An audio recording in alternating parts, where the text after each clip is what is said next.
সকাল সকাল মায়ের পুজো দেওয়া কমপ্লিট, তাই ভাবলাম উপর থেকে নিচে যাওয়ার আগে তোমাদের একবার ঠাকুর ঘরটা দর্শন করিয়ে দিই।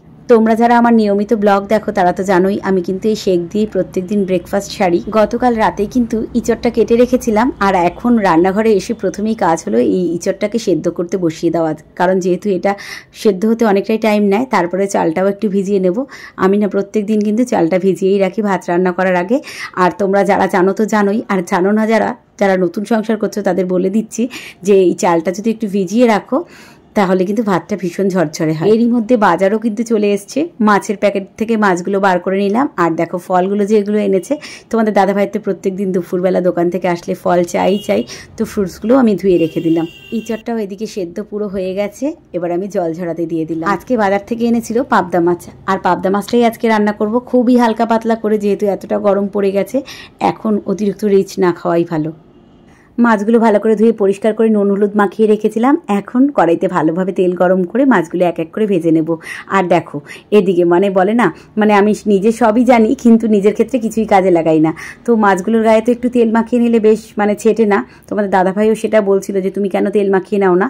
তোমাদের এখন ভয়েস দিতে বসে তোমাদের বলতে পারছি যে মাছের গায়ে অবশ্যই তেল মাখিয়ে নিও, কিন্তু আমি কিন্তু নিজে করি না। ওই জন্য আমার তেল ছিটার দাগ হাতে ভর্তি, ফোসকাও কতবার পড়ে যায় জানো। তো যাই হোক, তোমরা কিন্তু এই কাজটা করো, তাহলে একদম তেল ছেটে না। আমার মাও সবসময় বলে, শাশুড়ি মাও আমার বিরুদ্ধে এই নিয়ে অনেক অভিযোগ। তো যাই হোক, দেখো ঢেকে ঢেকে মাছগুলো সুন্দর করে ভেজে নিয়েছি। এবার ভাবছি কতক্ষণে ঝটপট করে রান্নাটা কমপ্লিট করে ফেলবো। মশলা করে নিচ্ছি এদিকে মিক্সিতে।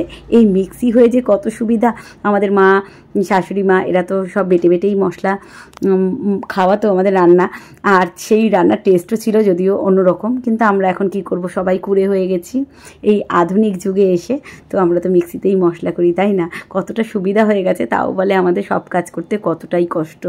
ওইদিকে মাছটাও তো, ওইদিকে মাছের মশলাটা কষাচ্ছি, আর এইদিকে দেখো ইঁচড়টাও বসিয়ে দিয়েছি। একবারে দুটো গ্যাসে রান্না না করলে না খুব রান্নায় লেট হয়ে যায়। আমি তো রান্না করতে আসতেই এতটা দেরি করে ফেলি, লাস্টে সব তাড়াহুড়ো করে করতে থাকি। দুটোর জায়গায় তিনটে, আমার তো এই চারটে বার্নার হলে কি হবে, আমার 3টে বার্নারেই আমি সবসময় রান্না করি, একসাথে 3টে জ্বালিয়ে দিই।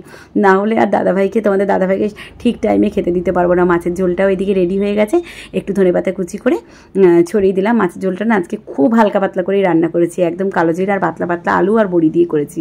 আর এদিকে ইঁচড়টা একটা রান্না একটু ভারী করলে আরেকটা রান্না একটু রিচ করি। ইঁচড়টাও যদিও খুব রিচ করিনি, ওই যে একটা জায়গায় মেরে দিয়েছে পাট পাতার বড়া। তোমাদের দাদাভাই ভীষণ ভালো খায়, আর এই পাট পাতার বড়া খাওয়া পেটের মধ্যে যে কত তেল ঢোকা।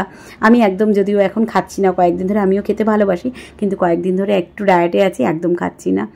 আর যে ভেজে দিচ্ছি না বড়ার মধ্যে কত তেল যে শোক করে, ওই জন্য একটা পেপার দিয়ে নিয়েছি, কিছুটা হলেও টানে তেলটা। আর তোমরা কি একটা জিনিস খেয়াল করছো, ছোটো ছেলেটা আমার কানে কানে এসে কত কিছু বলছে আর পকাচ্ছে।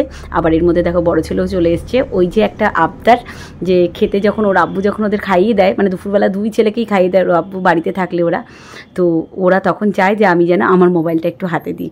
তো এটাই আবদার করছিল আর কি। এদিকে দেখো রান্নাবান্নাও কমপ্লিট পুরা। আর এটা হচ্ছে একবারে বিকেলের ভিডিও। আমার মা এসেছিল, এর পরের দিনই আমার শাশুড়ি মায়ের চোখ অপারেশন। তো আজকের মতো ভিডিওটা এই পর্যন্তই। ভিডিওটা কেমন লাগলো জানি, ভালো লাগলে একটা লাইক করো, পারলে শেয়ার করো।